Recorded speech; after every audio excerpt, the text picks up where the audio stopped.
In recent years, I've become cranky. I've become cranky and I've become angry. And that's why I created this channel, The Cranky Cynic.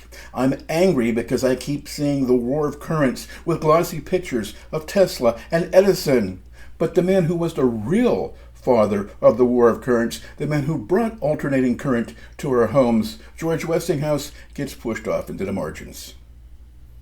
I'm angry because the fanboys of Bill Gates and Steve Jobs have arguments over which operating system is better and who did it first, because they don't care about who really showed the world what was a graphical user interface, how a mouse worked, and what today's internet might look like. That man was Douglas Engelbart. What do you know about him?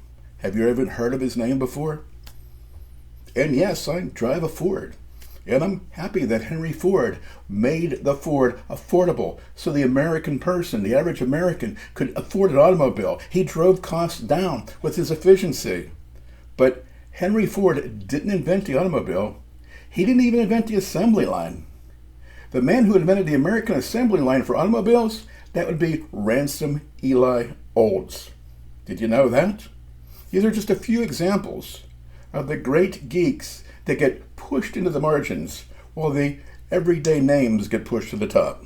So before you get into your next argument over who invented it and who should get credit for inventing something, take a listen to what we have to say as we explain how the evolution of an idea and the who invented argument gets rolling throughout history.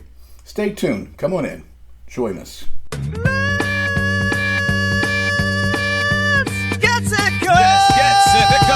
Have fun, smile more, laugh hard, question the status quo. The evolution from visionaries to inventors to innovators to industrialists.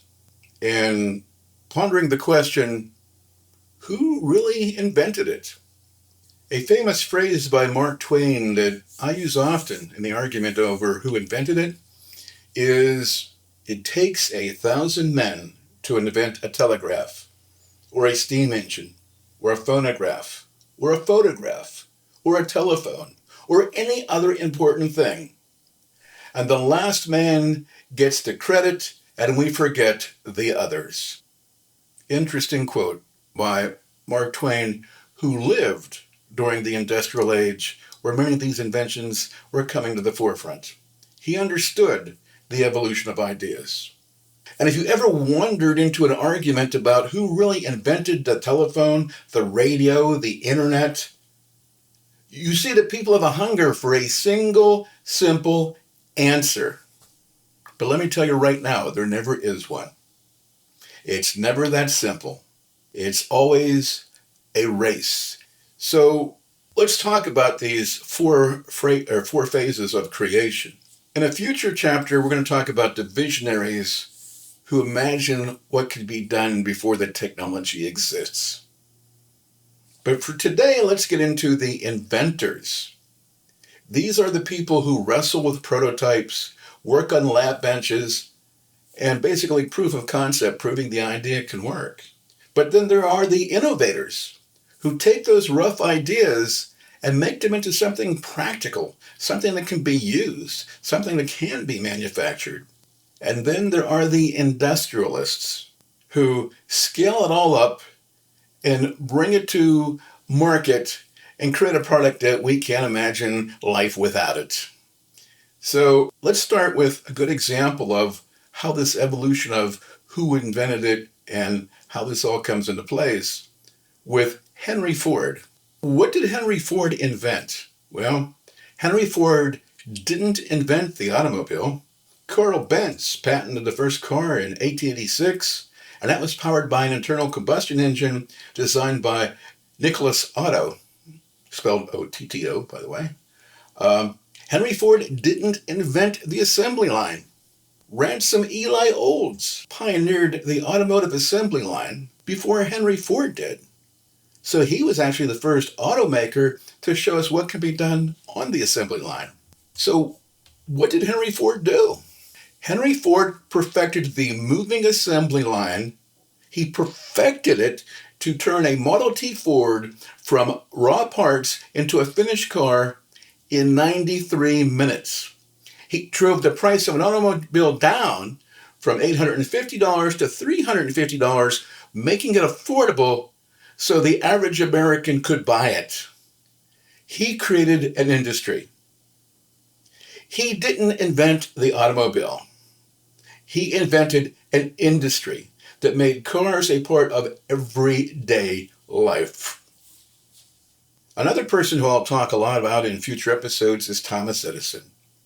He is a great lightning rod of the who invented it mythology.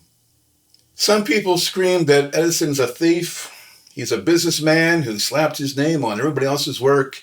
Others see him as the first person to industrialize inventions. He built a team, and he built processes, and a factory where ideas became products. Edison adopted existing ideas and combined them in new ways to make better products. For that, he's often called a thief. No, Edison did not invent the light bulb. He made a better light bulb, one that was more practical than the ones that came before him.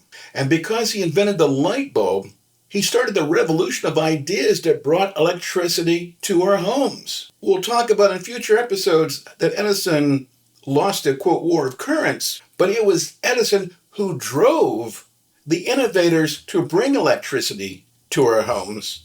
He basically started the industry that created that. And that's exactly what innovation is all about. Picking the right set of existing ideas, combining them into a new way that works better than before. What's interesting, decades before the internet ever existed, Edison was celebrated as America's great inventor. Then along came the internet, and suddenly Edison's a villain, he's a thief, he's a crook. Proof that myths evolve as fast as the technology. George Westinghouse, one of my favorite forgotten geeks, followed a similar path as Edison, but his legacy is often overlooked and pushed into the footnotes. Westinghouse started with a single breakthrough, the railroad air brake. He built an industrial empire by manufacturing, marketing, and scaling numerous technologies. Westinghouse went on to become a great industrialist, created several large businesses that survived for centuries because he realized that profit required manufacturing and marketing. So let's get back to the question. What is an inventor? Invention isn't something you get with a degree or simply a job title. It is a mindset. It is a restless curiosity that refuses to leave a problem unsolved. The nature of man is solving problems, and the solutions to these problems are inventions. You use a tree branch to pry something apart, you've invented a lever. You use a tree trunk to roll things to move it across the street, something heavy rather than dragging it, and now you have the beginnings of a wheel. Simple solutions to simple problems become refined, and they go from being inventions to innovations. There are endless stories of inventors who were always tinkering with things. They had a burning desire to understand how things work. And that's the one trait that a lot of great inventors share. They just can't stop tinkering. They poke, they prod, they experiment, and they bring things to light by seeing how they work. A lot of my writing from my early days of building websites, and now with the Cranky Cynic, I use the word geek a lot. So I guess I should elaborate a bit of defining what does it mean to be a geek. A geek is a technology leader and a teacher. Geeks introduce us to brave new worlds with visions of the future. Geeks are simply the people who pick up where others left off. Sometimes they take a vision and turn it into reality. Sometimes a geek takes a concept and turns it into a functional product. Many of the early pioneers of the internet illustrate that geeks often develop new ideas for the love of the game without seeking fame or fortune. As we explore in future episodes, some of the men who brought us the internet, they didn't do it for the glory because you probably have never heard of their names. Before geek was used to describe somebody who loved technology, it was often related to a carnival performer, a wild man on the weirdo fringes. In that way, the spirit never left us because geeks are the explorers of the digital age. They are the ones on the fringe who take strange ideas and make them real. And of course, some of the rivalries of technology history have been every bit as dramatic as a sideshow act. So we're going to end this little spiel on what is an inventor with the myth of the lone inventor. You'll often see the eureka moment. That's the lone genius in a workshop who all of a sudden discovers the next best thing, and eureka, it's an invention. But it never works that way. It's always an evolution of ideas, not one eureka moment. So now we get back to the argument. Who deserves the title of inventor? The theorist? The prototype builder? The patent holder? The marketer who brings it to the masses? Well, the truth is, invention is rarely a single moment in time. It's an evolution of ideas. It's a movement. So I told you there would be no easy answer. This is the episode that hopefully opens up the gateway to many more stories to come, because the geek history lessons that I try to teach aren't to crown winners. It's to restore context, to honor the people who pushed ideas forward, even if they're not household names. Like I said, Steve Jobs at Apple, Bill Gates at Microsoft, you know those guys. You've heard their names. But what about Douglas Engelbart? His mother of all demos in 1969 introduced the world to the mouse, hypertext, video conferencing, collaboration, decades before the world was ready. Decades before Jobs and Gates built their empires on the foundations that Engelbart laid. That doesn't make the work of Steve Jobs at Apple or Bill Gates at Microsoft any less significant. But we need to realize that Gates and Jobs took the ideas and innovations of Doug Engelbart and his staff, and they made them better. They may not have been the inventors, but they were the innovators. Which, of course, brings me to my makes me smile thought of the 21st century. So why do we praise Steve Jobs for refining and commercializing ideas he didn't originate, yet so many online forums condemn Edison and call him a thief for doing the same thing? Well, that's exactly why the cranky cynic is here. We're not here to take sides in any us versus them argument. We are here to stretch your brain to see things from a different perspective. Let me go back to the original thought that Mark Twain had. The last person in line gets the credit and the rest are forgotten. Maybe it's time to change that. Maybe instead of arguing over who invented it, we should celebrate the entire chain, the visionaries, the inventors, the innovators, and the industrialists, who all came together to turn those imaginary things into the reality that we can't live without today. In this episode, we wrestled with the who invented it argument. We've talked about inventors, innovators, industrialists, and hopefully you understand how these people turn machines into industries, into empires.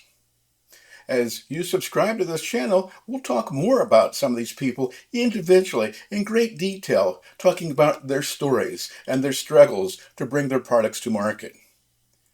But before you even get to what is an invention, there are people who had ideas about things before the gears and wheels existed to make those ideas a reality. Those are the visionaries. They imagine what's possible long before the technology catches up with their dreams. They sketched a future to see what's possible, even though the world doesn't believe them.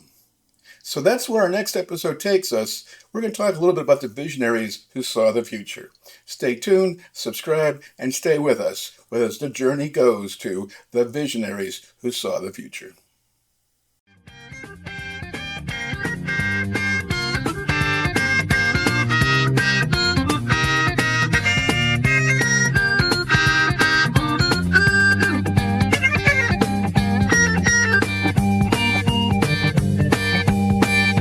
Let's get cynical.